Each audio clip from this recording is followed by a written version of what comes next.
22 رجب سن 60 ہجری میں معاویہ کی ہلاکت کے بعد یزید نے تخت خلافت پر قبضہ جما دے ہی مدینے میں اپنے گورنر ولید بن عتبہ بن ابی سفیان کو خط لکھا کہ جلد سے جلد حسین ابن علی سے بیعت لے لیں۔ امام حسین علیہ السلام نے یزید کی بیعت سے انکار کر دیا اور 28 رجب سن 60 ہجری کو اپنے فرزندوں، بھائیوں، بھتیجوں اور اہل و عیال کے ہمراہ مدینے سے مکہ کی جانب روانہ ہوئے۔ روانگی سے قبل آپ نے اپنے نانا رسول اللہ صلی اللہ علیہ وآلہ وسلم اور ماں فاطمہ زہرا علیہ السلام سے خدا حافظی کی۔ آپ 3 شعبان کو مکہ پہنچے۔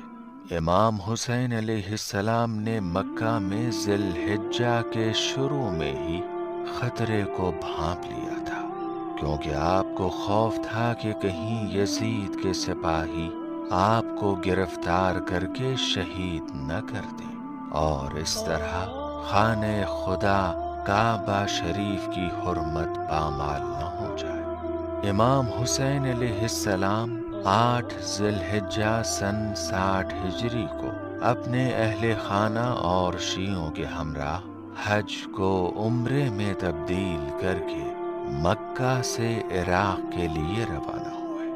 یہ وہی دن تھا جس دن جناب مسلم ابن عقیل علیہ السلام کو کوفہ میں گرفتار کیا گیا اور 9 ذی الحجہ کو دار الامارہ سے گرا کر شہید کر دیا گیا۔ امام حسین علیہ السلام مکہ سے کربلا کے راستے میں 20 منزلوں سے گزرتے ہوئے 2 محرم سن 61 ہجری کو سرزمین کربلا پر وارد ہوئے۔